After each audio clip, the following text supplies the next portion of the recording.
हमने शहर को दी एक नई पहचान, हम हैं सिंघानिया बिल्डकॉन।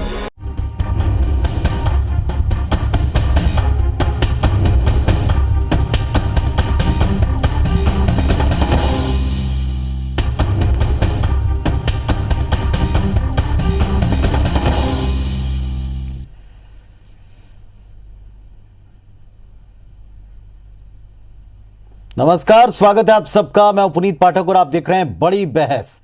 मुरैना में खनन माफिया का खौफ दिनों दिन बढ़ता जा रहा है और कोई नई बात नहीं। आम लोगों को तो छोड़िए, पूरा सिस्टम ऐसा लगता है उनके आगे नतमस्तक है।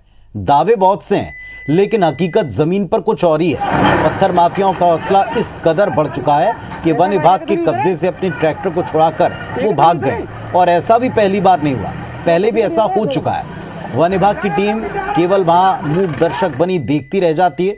माफियाओं की गुंडागर्दी की तस्वीरें अक्सर सामने आई हैं। सिर्फ अवैध खनन ये न केवल कर पा रहे हैं, बल्कि पकड़े जाने पर वन विभाग की टीम पर पत्थर बरसाते हैं, गोली चलाते हैं और अपने वाहन को छुड़ाकर दबंगई से वहां से चलते बनते हैं।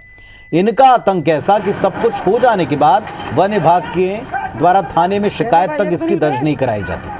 ये पूरा मामला बामोर थाना इलाके का बताया गया, जिसकी तस्वीरें अभी हम आपको दिखा रहे हैं।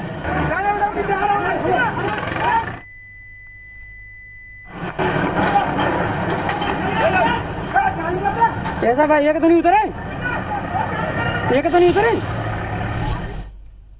कि कोई भी अपराधी भी किसी भी प्रकार का होगा, उसे किसी भी कीमत पर बख्शा नहीं जाएगा। जो जिस तरह का अपराध होगा उस तरह से उनको सजा मिलेगी, और जो संगीन अपराधों में लिप्त होगा उसे जिला बदर की कार्रवाई की जाएगी, उनके घरों को तोड़ा जाएगा।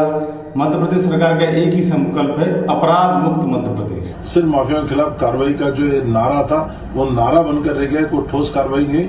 इसके कारण हौसले बुलंद है। बात बुलडोजर की करें, बात तमाम बात करें, लेकिन ऐसे लोगों पर बुलडोजर नहीं चलता।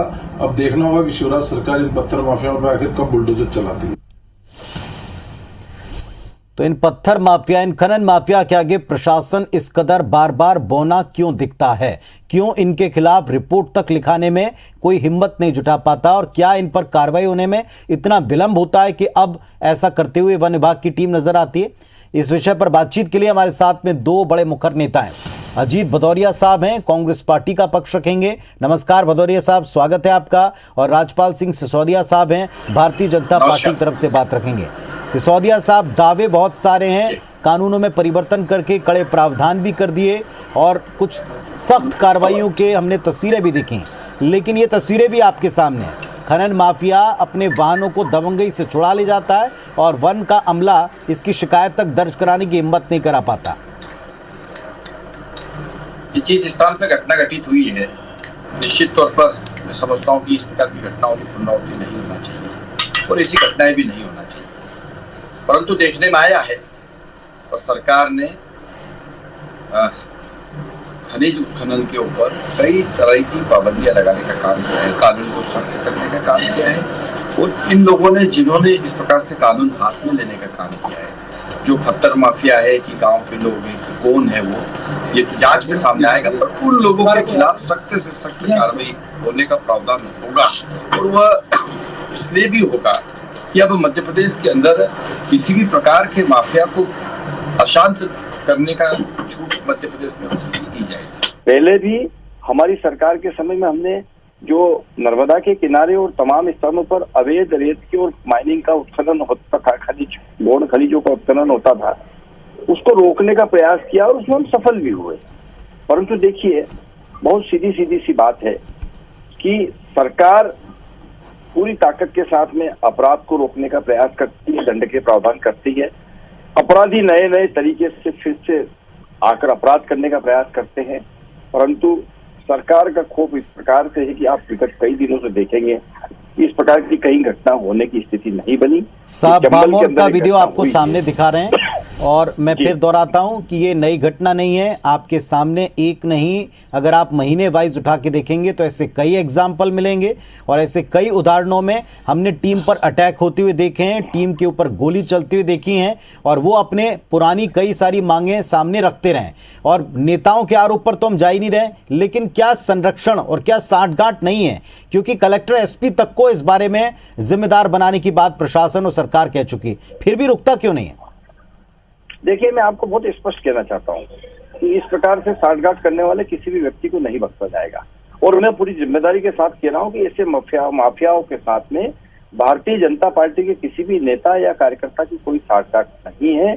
और अगर इस प्रकार से कोई भी करता हुआ पाया जाएगा, चाहे वो कितने भी रसूख वाला आदमी हो, उसके खिलाफ सख्त से सख्त कार्रवाई करने का प्रावधान हमारी सरकार ने कर रखा है। और आप देख रहे हैं कि विगत दिनों जिस प्रकार से प्रदेश भर के अंदर इन माफियाओं के, इन दबंगों के खिलाफ जो अभियान चल रहा है, उस अभियान में किस स्तर तक जाकर उन लोगों को नेस्तनाबूद करने का काम, उनको जो है धूल में मिट्टी में मिलाने का काम हमारी सरकार कर रही है। सुनने में सर बहुत अच्छा लगता है और ऐसा होना भी चाहिए। निश्चित तौर पर जहां ऐसी कार्रवाइयां होती हैं उसको साधुवाद देते हैं। अजीत भदौरिया साहब, उस इलाके से आप भी वाकिफ हैं बहुत अच्छी तरीके से, हो रहा है ऐसा? नहीं हो रहा है तो क्यों नहीं हो पा रहा है? देखिए पुनीत जी, मैं 2-3 घटनाक्रमों की तरफ आपके माध्यम से ध्यान आकृष्ट कराना चाहूंगा। आप देखिए, ये वही बानमौर थाना है, वही बानमौर इलाका है जहां पर आईपीएस नरेंद्र कुमार को ये ही खनन माफियाओं ने कुचल के भारतीय जनता पार्टी की शिवराज सिंह की सरकार रहते हुए मार डाला।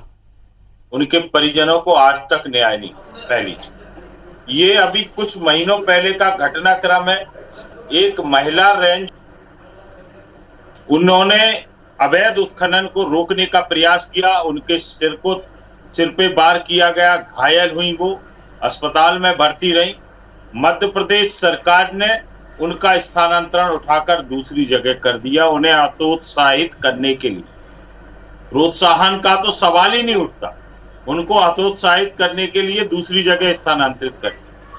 यही शिवराज सिंह सरकार है। जब एक रेंज ऑफिसर खंडवा में अवैध उत्खनन रोकती हैं, इनकी इंदौर की मंत्री जाके उसका विरोध करते हैं तो उस रेंज ऑफिसर का ट्रांसफर कर दिया जाता है। इसी शिवराज सिंह सरकार में नर्मदा के अवैध उत्खनन की भारतीय जनता पार्टी के मित्र चर्चा कर रहे थे।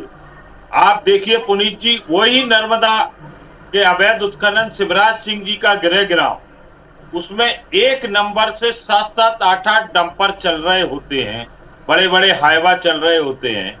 उनको होशंगाबाद की एक पुलिस चौकी का सब इंस्पेक्टर रोक के बंद करने का प्रयास करता है, उसका रातों रात स्थानांतरण कर दिया जाता है, उसको हटा दिया जाता है। तो अब इन पूरे घटनाक्रमों से कहां पर सरकार खड़ी है? क्या सरकार की वास्तव में मंशा है जी सिसोदिया साहब रोकने की? उत्तर दीजिएगा इनका। स्पष्ट करती, मैं एक मिनट चाहूंगा। मैं ये अवैध उत्खनन को सरकार रोकने का काम कर रही है कि बढ़ावा देने का काम कर रही है? भारतीय जनता पार्टी के मित्र कह रहे हैं अवैध उत्खनन ये वन चौकी के अंदर करने में लगे हुए हैं। राजपाल जी, हमारी सरकार ने, देखिए आप भद्रपुरुष है, मेरी एक मिनट बात है।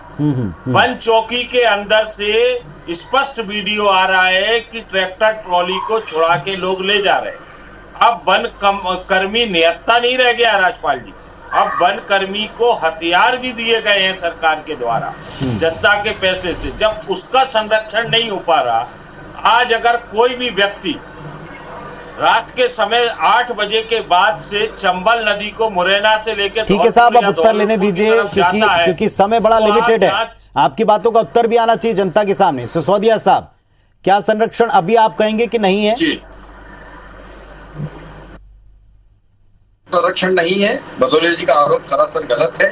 मैं कह रहा हूं कि इस प्रकार की घटना के संरक्षण के मोहताज नहीं होते, वो बेसिकली अपराधी होते हैं और अपराधियों का सुधारने का एकमात्र तरीका होता है कि उनको दंड का प्रावधान किया जाए। और दंड का प्रावधान हमारी सरकार ने करने का काम किया है।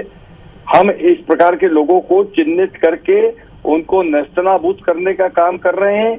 जो भी पत्थर माफिया है उसको मैं सीधे सीधे आपके माध्यम से सरकार की तरफ से कहना चाहता हूं कि कि इस प्रकार की गतिविधि में जो लोग भी संलग्न हैं, चाहे वो कितने भी रसूखदार लोग हो, उनके खिलाफ भदौरिया जी, सख्त कार्रवाई हमारी सरकार करेगी। क्या इन चेतावनियों का असर आप पाते हैं? आप देखेंगे ये चेतावनियां भी नहीं है, पाते हैं आप इन चेतावनियों का असर? ये पुनीत जी सिर्फ गाल बजा रही है। शिवराज सिंह जी से लेकर भारतीय जनता पार्टी के प्रवक्ता तक गाल बजाने के अलावा दूसरा काम नहीं कर रहे।